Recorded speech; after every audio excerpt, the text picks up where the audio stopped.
Oh, we got Ali Goes Rob on a YouTube video. It had Martin in the thumbnail on all reactions to the Real Madrid Manchester City game on all city channels.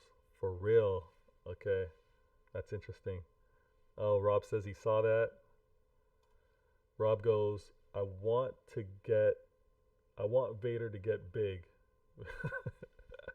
Yo, appreciate it. Vader is so sensible and deserves to be heard. I appreciate that, Rob. I really do. Thank you so much. We should keep Pep until he wants to stay. Hey, I agree. I agree. One of the comments out there is we keep Pep as long as he wants to stay. And that's going to lead me to this conversation. Okay? Great segue. Ali, thanks. I talked about what's missing. And with regards to this season in particular, injuries along our fullbacks, unfortunate.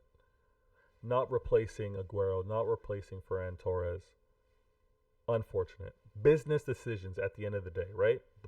The board, they made those decisions. I'm assuming they have targets. They're managing the numbers. They're managing the books. They made their decision. That's what's missing in terms of completing the UCL. You need a complete team. You need to be able to lean on every player to pursue such a goal, right? Now, with regards to Pep and him staying at Manchester City, and I've heard this in the social spaces, in some of these spaces, questioning Manchester City fans, questioning the club with its ambition and pursuit. Complete nonsense, but again, they're rivals. Why should I expect anything less? Rivals are out there. It's their nature. It's not a rival's nature to be supportive and have the right viewpoint. It's a rival's nature to be contrary, to want to crap on what you're doing. So the expectation for something else doesn't make sense. Rivals are saying, we're not hard enough on Pep. We don't demand enough on Pep. I heard some rivals say that Pep is larger than the club. How we treat Pep, how we treat our players, and I'm talking about everything. I'm talking about whether you're in the bar talking about the club, whether you're in the stands talking about the club, whether you're on some of these social online platforms talking about the club.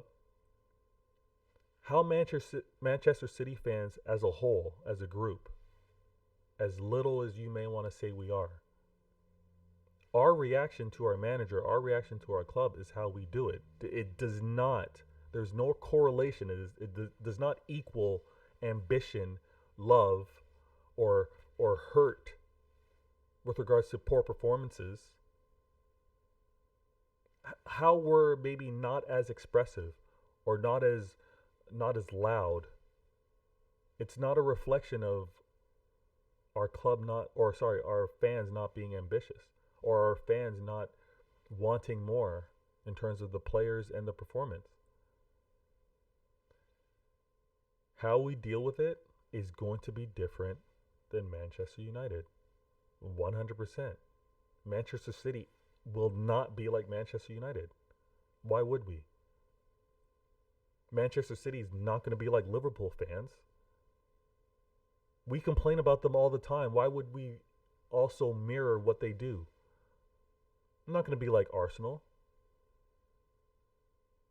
There's amazing fan channels out there. But not all fan channels are going to be the same. Not all fan channels are going to be...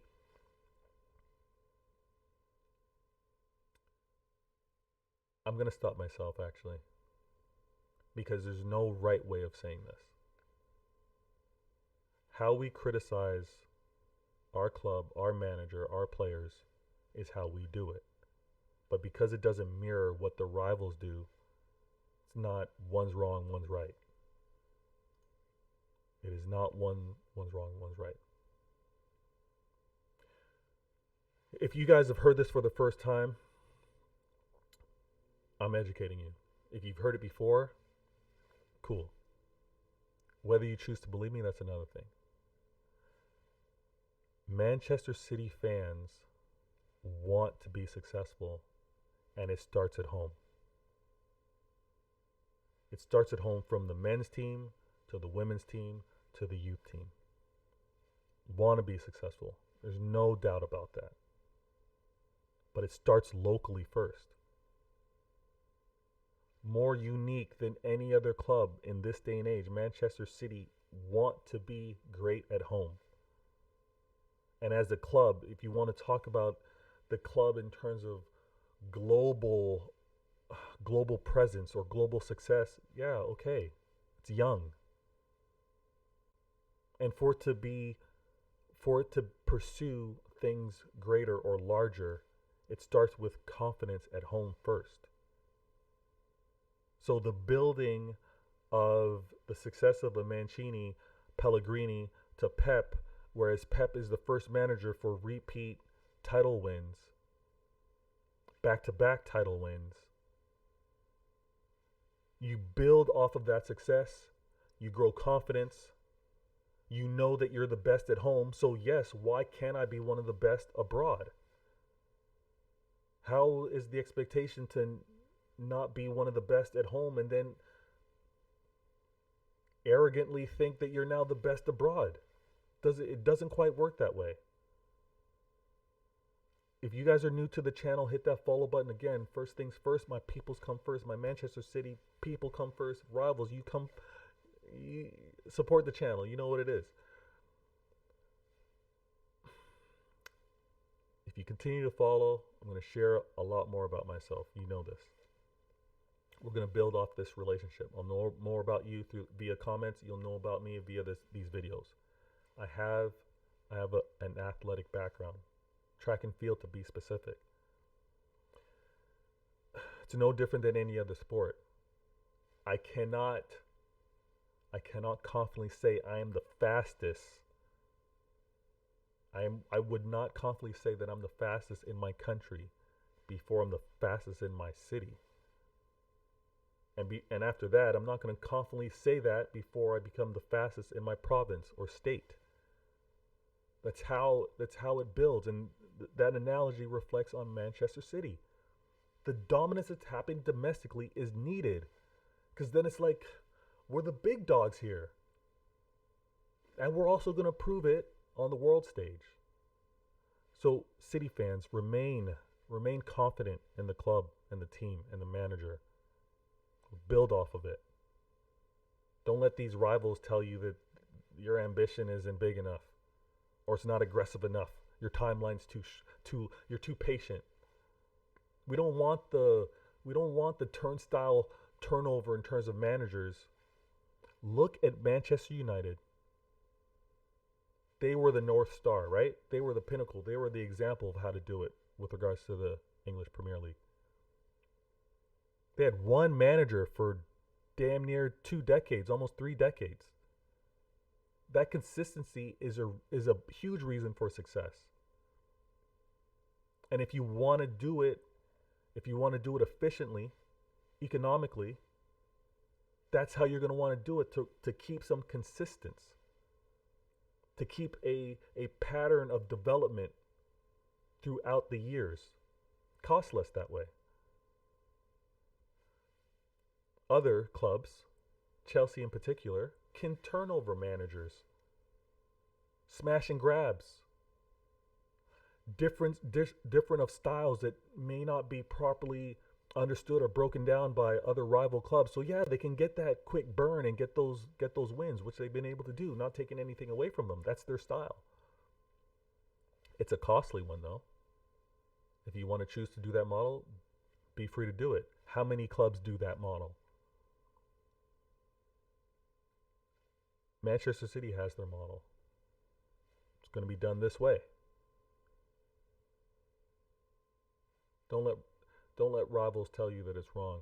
And don't let any rivals be able to say that our ambition isn't up for it.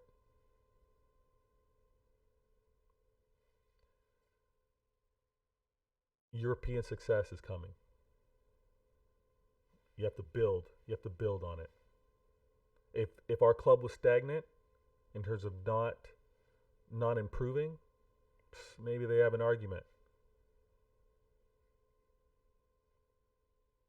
Manchester City has constantly challenged for the top spot in the EPL. Not remaining top four, not being able to play into be in Europa. The number one spot is what they've been pursuing, and you you may not believe it, but this is factually true. If you're pursuing to be number one in the toughest league in the world, as a byproduct, as an adverse effect, you will be able to challenge in Europe. And I've said this before, I'm going to say it again. It is a false claim to be European champions when you're not even domestic champions. I get you won the tournament. I get you won the tournament. You won that tournament, but you're not the best in Europe. When you've played a rival twice within a year, and as a result of that, you weren't even able to be the best in your domestic league. Stop that.